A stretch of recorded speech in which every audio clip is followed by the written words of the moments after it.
Selamat siang, saudara-saudaraku semuanya. Salam sejahtera buat kita semua. Di sini saya akan berbagi pengalaman tentang terkena sakit gangguan asam lambung yang cukup lama. Yang dibilang sakit asam lambung ini 1001 macam sensasi, sehingga dikatakan sakit asam lambung GERD anxiety psikosomatis. Ini semua tentunya sudah saya alami ya dalam waktu yang cukup lama. Namun sebelumnya, perkenalkan, nama saya Sardi dari channel Pejuang Asam Lambung Asli. Saya lahir di Gunung Kidul, daerah istimewa Yogyakarta, 50 tahun yang lalu. Kemudian merantau di Sidoarjo dan juga berumah tangga di Kabupaten Magetan. Setiap 2 minggu sekali saya pulang ke Magetan. Ini kebetulan video pertama ini saya buat, saya posisi ada di rumah Magetan. Mungkin besok saya baru kembali lagi ke Sidoarjo. Begini teman-teman, sensasi yang saya alami cukup lama, cukup banyak. Jadi nanti akan saya rangkum satu persatu. Maksud saya, karena kalau saya sampaikan secara spontanitas semacam ini, tentunya banyak yang lupa, karena karakter daripada sakit gangguan asam lambung ini, salah satu sensasinya ya termasuk lupa itu sendiri. Makanya karena banyaknya sensasi, nanti akan saya rangkum, kemudian nanti akan saya buat video berikutnya. Video kedua ini adalah video pertama yang saya buat dalam tahap perkenalan. Saat itu saya tidak tahu kalau ini ternyata saya ini kena sakit gangguan asam lambung. Gejala-gejalanya itu sebenarnya sudah lama terjadi, teman-teman.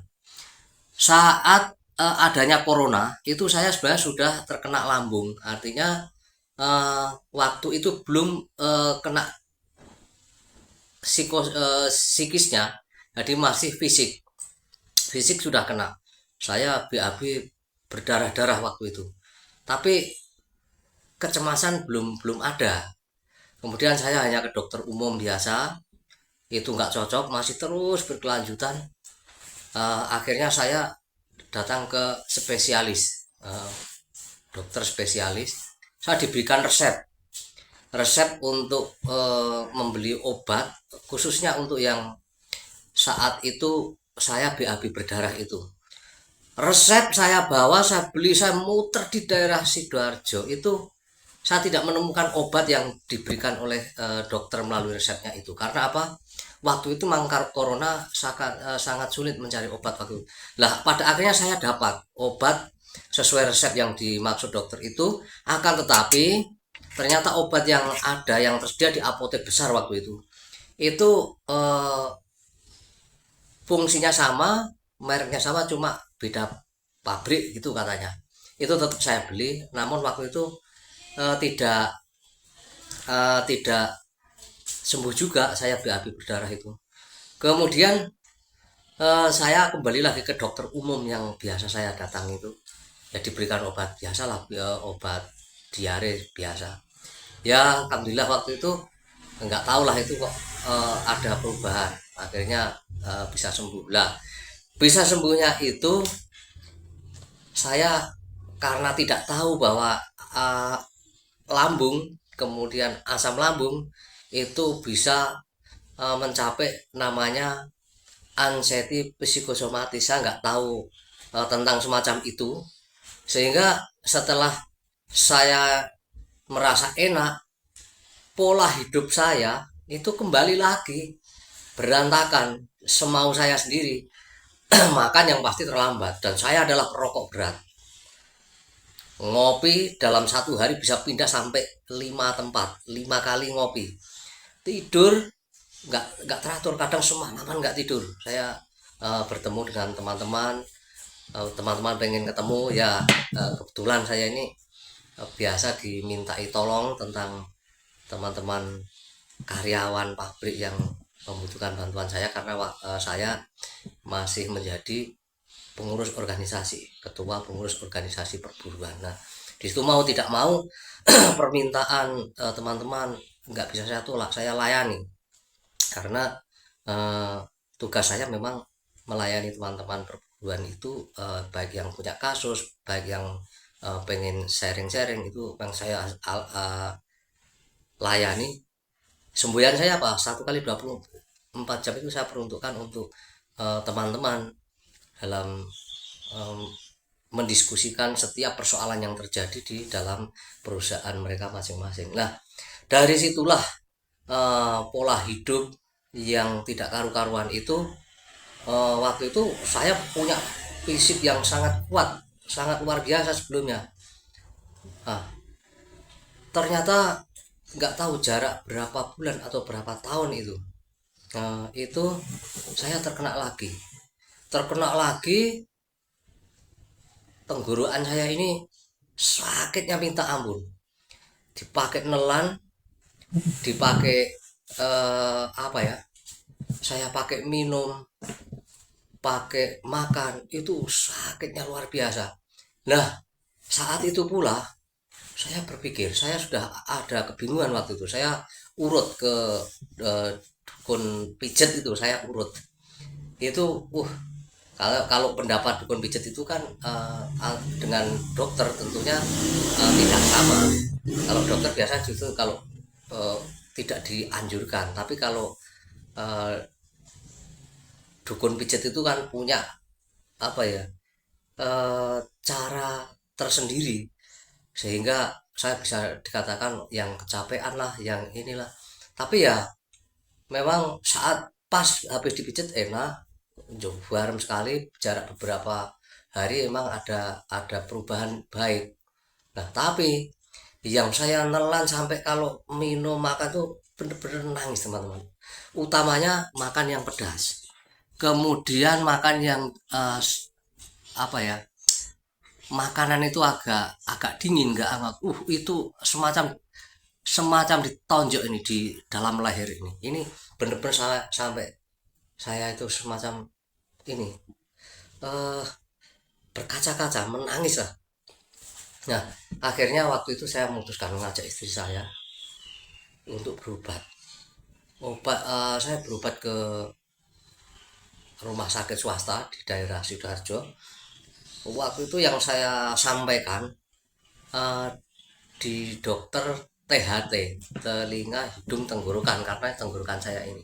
Nah, pas corona coronanya kemudian dokter memberikan obat kumur, kemudian obat yang diminum itu. Tapi dokter sudah apa ya, semacam bercakap-cakap dengan perawat itu untuk memberikan obat ini. Saya dengar ini, nanti buatkan obat ini untuk lambungnya, terus kumurnya itu harus berapa ya, tidak boleh lebih dari 7 hari obat kumur itu harus habis. Jadi sehari 3 kali saya pakai kumur. Loh, obat kumur tuh manjur sekali. Waktu saya pakai kumur, ini ini langsung semacam sembuh. Jadi nggak ada peri-peri, itu nggak ada. Terus obat yang antibiotik segala macam saya minum terus obat yang kalau udah enakan nggak boleh diteruskan itu juga saya hentikan. Nah, saat itulah saya uh, dapat 2 pengalaman setelah tadi, yang pertama tadi, kemudian yang kedua ini. Tapi karena saya belum tahu karakter asam lambung yang sebenarnya itu, ya saya tidak memperdulikan itu. Ketika saya sudah enak, ya saya nggak peduli. Artinya pola pikir saya ya semau saya sendiri lagi, seperti sebelumnya ngopi,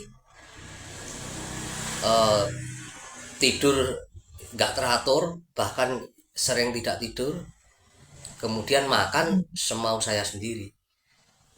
Itulah pada akhirnya jarak 1 tahun mungkin, jarak 1 tahun saya tuh sering tensinya itu kan tinggi. Setiap ke klinik tensinya tinggi, setiap ke klinik tensinya itu tinggi lah. Lama kelamaan ada pikiran-pikiran yang apa ya, agak agak khawatir, agak cemas-cemas gitu. Pada akhirnya saya ini 3 bulan sebelum saya benar-benar terkena gangguan asam lambung itu, saya itu sudah ada keliengan, dan saya udah kecemasan ini sudah mulai muncul. Cuma belum sepenuhnya, tapi saya sudah banyak berpikir kenapa ya. Waktu itu saya ke dokter umum, diberikan obat. Ini saya beli obat saraf juga, tetap yang keliengan itu tetap nggak ngefek. Kemudian eh, saya tetap aktivitas seperti biasanya. Pulang aktivitas di sore hari saya kena panik lagi. Langsung badan ini mengucurkan keringat yang luar biasa. Kemudian saya sadar itu, minta sama istri ambilkan air hangat. Saat minum air hangat terus sampai begini, saya ini kena apa ya, saya kena apa, itu saya bingung sekali. Akhirnya saya ke dokter umum, diberikan obat semacam itu lah. Kemudian ke klinik, tensi saya tinggi. Dokter sampai gini, dokter umum tuh, tensi kok tinggi terus gini pak, udahlah, nanti kalau masih gini terus saya kasih rujukan aja, saya kasih rujukan ke poli jantung. Nah, waktu itu justru perut saya ini kembung yang luar biasa, nggak enaknya luar biasa, kembung. Kemudian pikiran saya ini semakin kalut, semakin kacau, kecemasan sudah waktu itu sudah mulai muncul, dan kecemasan itu semakin besar. Ini saya berpikiran yang luar biasa, aneh-anehnya itu. Artinya aneh-aneh itu begini, saya kena apa? Karena dalam menangani persoalan-persoalan itu tentunya kan saya juga punya rival ya, saya juga punya lawan kata gitu, walaupun tidak berantem, karena namanya kita persoalan berbulan tentunya dialog, mungkin bisa kadang terjadi perdebatan, sengketa itu saya alami. Nah, pikiran saya apa? Saya dibikin ini, diguna-gunain. Pikiran saya kan ke sana. Sudah mulai nih pikiran yang kacau ini, saya sudah mulai meminta tolong teman-teman, tolong saya carikan orang tua yang begini-begini. Lah namanya orang tua ada yang begini, ya udah nggak apa-apa, saya doakan, kasih minuman dari orang tua. Tapi saya berobat ke dokter terus, saya lanjutkan sampai dalam 1 hari ini, saking kecemasan saya, sampai saking ketakutan saya, dalam 1 hari itu saya ke dokter itu sampai bisa 3 kali, pagi, kemudian siang, sorenya saya ke dokter lagi, semua ngasih obat emangnya. Terus salah satu dokter puskesmas itu tempat saya tinggal di daerah Sidoarjo itu menyarankan, Pak, lebih baiknya Bapak berhenti ngerokok dulu ya. Itu udahlah, berhenti ngerokok dulu, ganti apalah, permen atau apalah.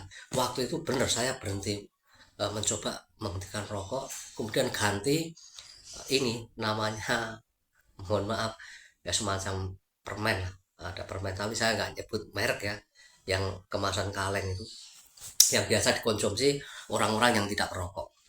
Itu sistem saya mengonsumsi semacam permen itu seperti hanya saya merokok. Dulu kan saya merokok itu habis buang nyalakan lagi, habis buang nyalakan lah. Waktu saya mengonsumsi permen itu, setiap habis yang ada di mulut saya ambil lagi,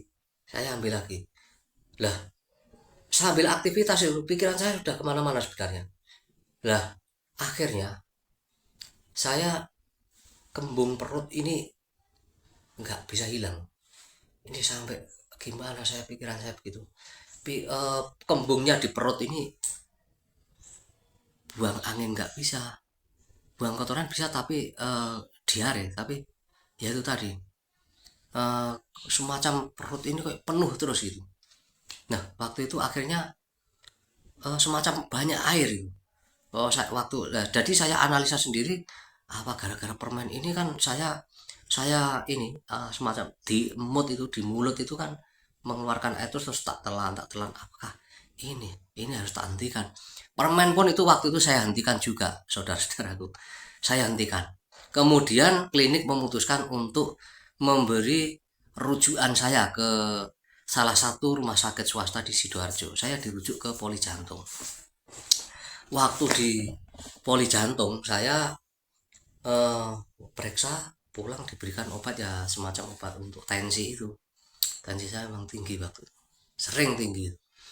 Nah, setelah sampai rumah, namanya cemas bingung ini luar biasa. Saya berpikir, ini saya kena apa itu. Sampai saya akhirnya, teman-temanku ya, akhirnya saya suruh antarkan teman saya yang setiap hari dengan saya ngurusi organisasi, mas, tolong antarkan saya ke rumah sakit. Jadi padahal waktu itu saya sudah di eh, tangani salah satu rumah sakit swasta tapi di Poli Jantung. Terus kemana, mas? Terserah, rumah sakit yang bagus lah gitu. Itu waktu itu saya ke rumah sakit swasta yang lain. Di situ, oh nanti yang spesialisnya nanti sore, pak. Terus saya, karena pikiran saya cemas, akhirnya, mas, coba kita ke rumah sakit umum. Saya diantar ke rumah sakit umum. Di rumah sakit umum waktu itu eh, dikasih tahu, pak, ini pasien overload, bagaimana? Lebih baik besok kembali aja. Oh ya sudah, ya udah. Tapi saya putuskan ke rumah sakit yang pertama tadi saya datangi. Kemudian eh, waktu itu dokter menanya saya, "Eh, bisa tidur?" Nah, waktu saya belum menjawab, saya pengen curhat bahwa saya ini sebenarnya ngantuk tapi tidak bisa tidur. Tapi baru mau ngomong, ditanya bisa tidur, sebenarnya begini dok, saya tanya bisa tidur, nah ini langsung saya ini semakin tek hati saya. Akhirnya bisa gitu, padahal sebenarnya saya tidak bisa tidur. Akhirnya ya itu perawatnya disuruh nulis resep-resepnya. Waktu itu tensi saya normal, biasa-biasa saja. Tensi saya biasa-biasa saja. Akhirnya dibuatkan resep, ada 3 macam obat, satunya obatnya cair. Nah, kalau kata dokter lain itu memang obat lambungan gitu. Tapi waktu itu saya disuruh eh, lab, saya lab yang darah, urin, nggak tahu 19 macam-macam itu, periksa ke tubuh saya. Nah, itu saya nggak terima, saya nggak kembali rumah sakit situ karena kondisi saya semakin ini, perutnya ada perih-perih panas gitu. Panasnya belum terlalu, tapi karena pikiran saya sangat kacau, itu menjadi sangat terasa sekali. Perih-perih itu sangat terasa sekali. Saya ke dokter spesialis dalam, yang punya klinik di rumahnya sendiri. Saya datang ke situ, hasil lab belum saya ambil. Nah, waktu saya datang ke situ itu, teman saya yang ngantar tadi, mas, tolong mas, carikan hasil labnya yang waktu itu saya periksa. Dicarikan. Nah, waktu dicarikan, eh, saya sudah ada di dokter spesialis waktu itu. Saya diperiksa, tensinya normal. Aneh itu, tensi saya ini normal. Kemudian teman saya datang. Saya bilang sama dokter, dok, kemarin beberapa hari yang lalu, 3 hari yang lalu, saya juga sudah berobat ke rumah sakit ini, saya gitu. Dan saya diperintah untuk melakukan lab. Hasilnya lab ini, dok. Diperiksa, bapak bapak baik-baik saja, ini semuanya normal kan gitu. Dokter spesialis itu mengatakan gitu. Iya dok, tapi kok semuanya ini, dok? Ya udah, saya dikasih obat karena saya juga ada ini sensasi. Saya belum mengatakan sensasi secara menyeluruh ya, cuma saya coba, kepala saya sudah ini, mata sudah buram sekali, terus geliur-geliur. Ini saya sudah diberikan obat ini yang geliur-geliur, yang itu sudah dikasih semua. Ah, itu saya bawa obat itu, kemudian saya konsumsi. Ada perbaikan, saudara, ada perbaikan waktu itu, ada perbaikan, tetapi pikiran ini kacau sekali, pikiran kacau, kembung ini masih ada, tapi rasanya ada perubahan baik dari obat dari dokter itu setelah habis. Loh, kok kembungnya begini ya, masih masih bertahan kembungnya ini, ternyata masih ada. Saya datang lagi ke dokter situ, saya datang lagi ke dokter yang spesialis dalam yang di luar tadi. Nah, kemudian ditanya, saya diperiksa lagi, ini yang suhu, yang tensi lagi dengan teliti dokter itu. Ini dokter senior itu, saudara, dokter senior. Kemudian saya ditensi normal, semua normal.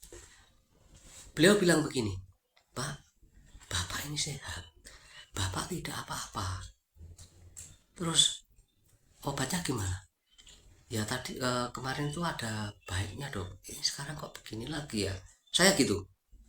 Nah, waktu itu ya sudah, nanti saya kasih tambahan obatnya saja. Bapak yang tenang ya, pikirannya yang tenang. Iya dok, soalnya Bapak ini loh Pak, alat saya pakai semua untuk meriksa Bapak dan Bapak ini normal. Bapak nunjukkan hasil lab kemarin yang katanya dari rumah sakit, itu semuanya juga hasilnya bagus. Terus saya harus bagaimana? Udah, nanti tak kasih lagi obat yang tambahannya, nanti dihabiskan ya. Iya dok. Itu saya pulang ya pakai bawa sepeda saya dengan istri saya berpikir, saya ini kenapa gitu, kenapa kok gini. Nah, sesampai di rumah juga ini makin hari kok makin begini, pikiran saya tambah kacau, gak karu-karuan. Kalau ini dokter menyatakan saya sehat, berarti ini pikiran saya sudah arahnya ke sana, ke eh, curiga kepada orang-orang. Wah, jelas ini kalau saya tidak sakit berarti yang tidak bisa diketahui dokter ya berarti sakit yang dibuat oleh orang. Pikiran jelek saya sudah ke sana, beneran. Nah, waktu itu akhirnya saya kembali lagi ke dokter itu tadi. Kembali ke dokter spesialis yang itu tadi, karena sebelum dokter itu saya sudah banyak dokter yang saya datangi, saudara, ya teman-teman. Jadi waktu itu begitu saya datang ke situ, saya datang itu nggak tahu nomor berapa ya, orang sudah ngantri gitu. Saya datang, saya tahu dokter itu sampai ngelihat saya itu dari jendela gini. Nah, mungkin pikirannya orang ini lagi, mungkin gitu. Giliran saya masuk ya ke ruang itu, giliran saya antri, saya ditanya, ada apa lagi Pak? Saya bilang, iya dok, ini bagaimana, saya ini kok begini dok. Waduh Pak, saya digambarkan begini, Bapak ini kan tidak sakit gitu. Loh, dokter ngomong saya tidak sakit. Nah, sementara yang saya rasakan tuh semacam itu. Dokter bilang, Bapak ini tidak sakit. Saya tanya, Bapak kesini sama siapa? Saya sama istri saya dok. Naik apa? Naik sepeda dok. Siapa yang bawa sepeda? Saya dok. Lah Bapak itu kesini bawa sepeda, bonceng istrinya. Lah kok bilang sakit? Saya tuh gitu kan. Saya gini, berarti saya tidak sakit ya dok? Bapak tidak sakit. Sudah, udah. Yang penting gini Pak ya, pikiran harus tenang. Kemudian ibarat Bapak ini dicubit, perasaan Bapak ini sangat besar sekali sakit dicubit itu. Ini yang membuat Bapak ini sebenarnya tidak sakit tapi menjadi sangat sakit itu dari situ. Tolong Bapak ditenangkan. Nah, oke dok, terima kasih. Sampai waktu itu ya, karena ya nggak ngasih obat, konsultasi saja. Saya ya mau bayar lagi waktu itu nggak pakai BPJS di klinik luaran. Itu sudah nggak usah, dibawa saja. Lah saya nggak terima, saya nggak terima. Di luar istilah tak suruh masuk lagi tanya, makanan yang tidak boleh itu apa. Lah waktu itu istri saya masuk, terus saya ngikuti, dok, makanan yang tidak boleh dimakan sama suami saya, oh semuanya boleh bu, los semua dimakan, yang penting pikirannya tenang. Udah, semua dimakan nggak apa-apa, pikirannya yang terang. Lah, saya waktu itu dalam posisi yang liur-liur gini, memotivasi diri saya sendiri, bilang ke istri, lah saya ini nggak sakit, berarti saya harus semangat ini. Ya aku tuh semangat. Nah, wes gak ada pantangannya, nggak ada. Beli lontong kikil. Saya waktu itu beli lontong kikil juga pedas itu, tak makan. Nggak apa-apa ya, tapi namanya pikiran sudah kacau waktu itu. Waktu itu, waduh, pikiranku begini. Pikiranku, oh sangat nggak enak sekali. Ini saya sakit apa? Akhirnya saudaraku, teman-temanku, ini nanti jangan sampai, ini pengingat agar teman-teman nanti, ini yang saya alami ternyata ketidaktenangan tadi. Saya memutuskan pulang ke kampung, ya di Magetan ini. Saya pulang ke kampung. Ini bukan semakin tenang, tapi pikiran semakin sedih. Sakit ini semakin seolah-olah, waduh, semakin menjadi-jadi kembung saya. Geliur saya, mata blur saya itu waktu itu semakin menjadi-jadi. Setiap malam saya hanya bersandar di ini, kursi di sofa di samping saya. Ini. Di sofa di samping saya. Ini setiap malam saya duduk bersandar.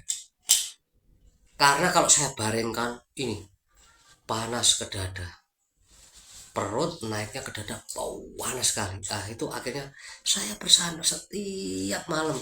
Setiap malam saya nelponi saudaraku, karena apa? Perasaan saya apa? Takut bukan main. Pada akhirnya unsur ketakutan itu akhirnya apa? Saya sampai halusinasi. Seolah-olah di luar itu ada sesuatu yang sedang bertarung. Itu saya intai, takut tapi saya intai dari balik jendela itu. Dan waktu itu hujan gerimis, keadaan sepi namanya di kampung, namanya desa. Pikiran saya semakin kacau. Setiap kali saya bangunkan orang mertua saya tambah marah. Marah sekali. Padahal waktu itu saya benar-benar membutuhkan teman untuk berbicara, dan bicara itu bicara yang bisa menenangkan. Tapi kalau bicara dengan orang, pembicaraan itu menakutkan saya, wah itu biasanya saya tidak respon, saya tidak respect. Akhirnya saya vakum, saudara. Itu sampai ke sana. Itu nanti akan saya rangkum tentang beberapa sensasi yang sudah saya singgung sekilas tadi. Nanti di video berikutnya akan saya muat secara berangkum. Tapi tidak apalah, ini adalah video pertama yang harus saya utarakan, saya kemukakan, saya bagikan kepada teman-teman. Ini berbagi pengalaman, teman-teman. Penderitaan yang semacam ini memang membutuhkan sahabat, membutuhkan teman yang benar-benar bisa memotivasi, bisa memacu semangat kita, bukan menakut-nakuti. Itu adalah bagian dari obat yang sangat luar biasa. Ini yang saya alami, teman-teman. Dan saya yakin teman-teman yang saat ini lagi mengalami parah-parahnya pasti membutuhkan namanya motivasi, utamanya ya semacam video ini. Makanya saya harapkan ini bisa menjadikan motivasi daripada teman-teman. Hal-hal yang saya lakukan yang konyol-konyol itu tadi minimal bisa menjadi bahan pengingat teman-teman agar tidak teman-teman lakukan yang sudah saya lakukan. Tapi ternyata semua itu adalah karena ketidaktenangan pikiran kita, kekacauan pikiran kita itu yang memicu sakit yang sebenarnya tidak seberapa, tapi menjadi sakit yang luar biasa itu tadi. Ini pengingat agar teman-teman nantinya ketika melihat video saya, inilah kenyataannya sebenarnya hanya semacam itu pikiran kita.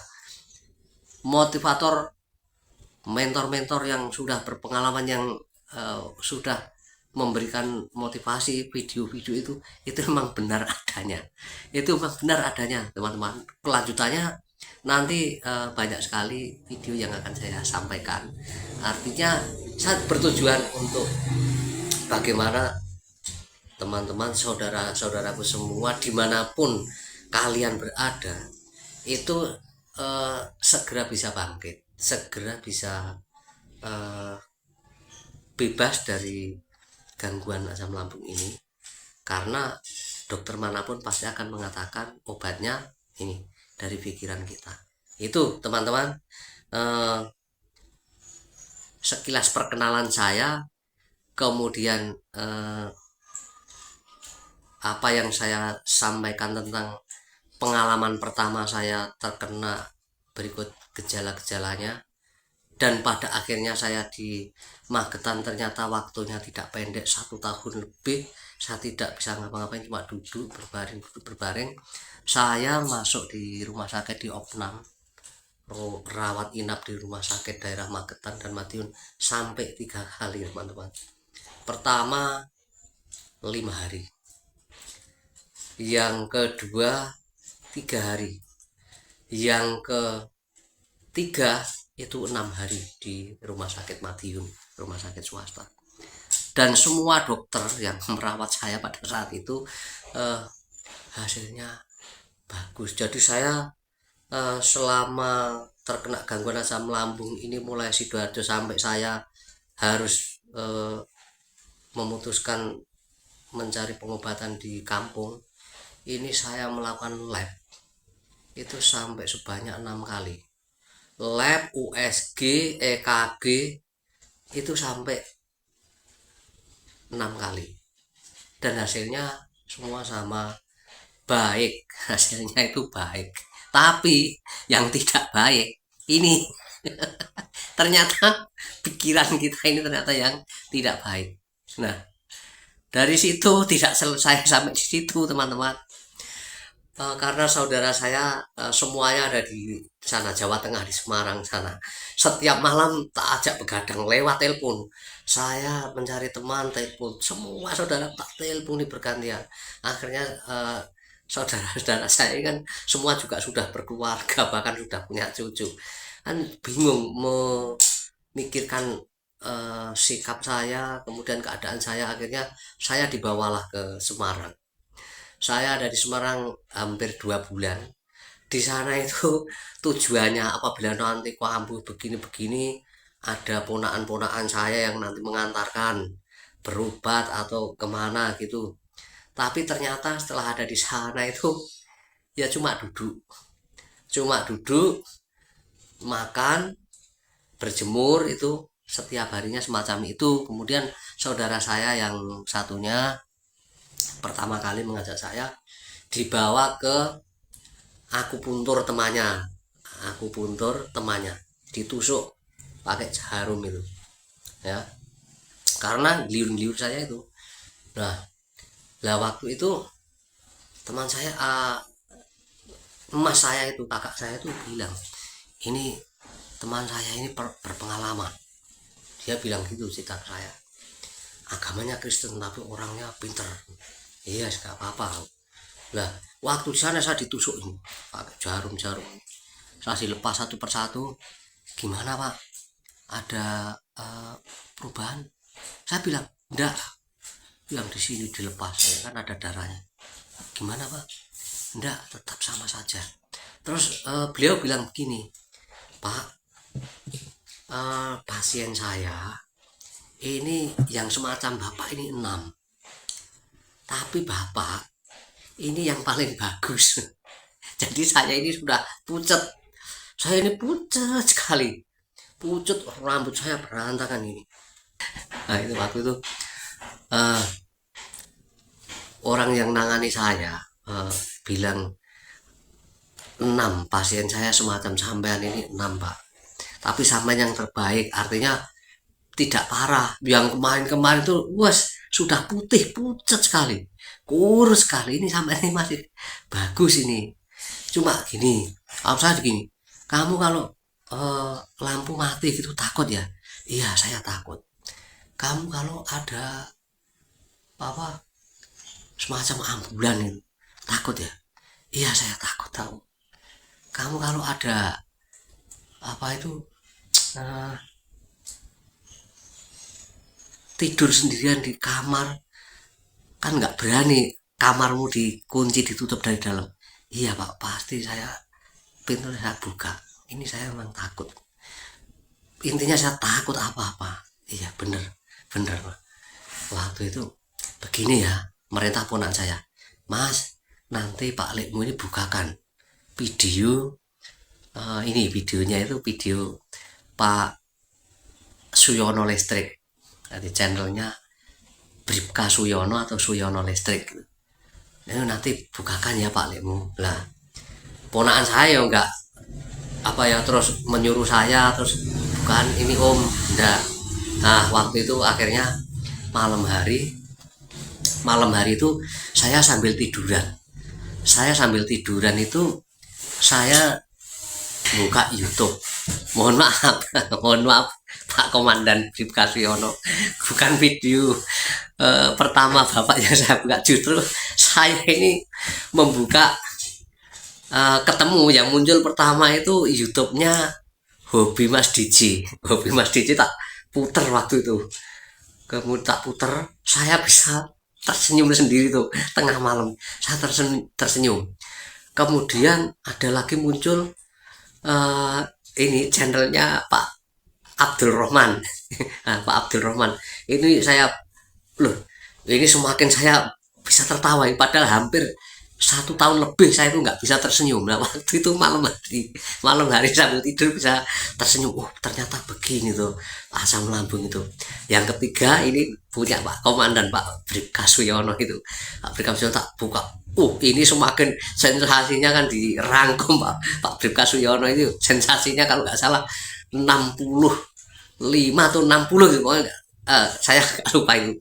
Itu loh lah kok ini seperti saya persis ini gitu. Nah, itu waktu itu saya semakin bangkit waktu itu. Kemudian ya saya ngikuti ini mentor-mentor ini, terapkan pola hidup, pola pikir, dan pola makan, pola hidup, pola pikir. Walaupun sing itu sudah semua bisa saya lakukan kecuali yang pola pikir ini yang susahnya minta ampun sampai sekarang nih. Kalau makan tidak bisa.